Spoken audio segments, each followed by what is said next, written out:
అబ్బా, మనం ఇద్దరం ఇలా ఏకాంతంగా ఇంత ప్రశాంతమైన ప్రదేశానికి వచ్చి ఎన్ని సంవత్సరాలైందో కదా రాజేష్. ఇక్కడ నీ పక్కన కూర్చుంటే కాలం ఆగిపోతే బాగుంటుంది అనిపిస్తోంది. ఇలాంటి క్షణాలు ఎప్పటికీ గుర్తుండిపోతాయి రాజేష్. ఆ పట్నం జీవితంలో మనం మనల్ని మర్చిపోయాం. నిన్ను మొదట కాలేజీలో చూసినప్పుడు ఎలా ఉన్నావో ఇప్పటికీ అలాగే ఉన్నావు ఐషు.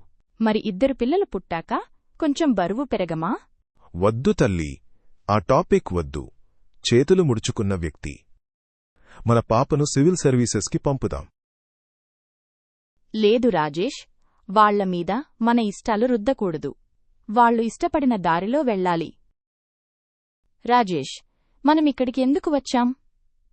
ఏదో మిస్ అవుతున్నట్టుంది. కారు అదుపు తప్పింది, లోయలో పడిపోయినట్టుంది.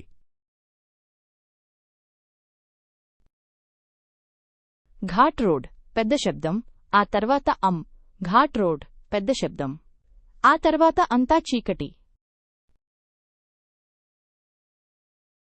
బతికున్నప్పుడు ఇవ్వలేని సమయం ఇప్పుడు ఇస్తోంది జీవితం ఐషు. వాళ్లకి మన పేరెంట్స్ ఉన్నారు, వాళ్ళు చూసుకుంటారు. ఐషు, నేను ఇక్కడే. ప్రకృతి ఎన్నో కథలను తనలో దాచుకుంటుంది. మన నిర్లక్ష్యం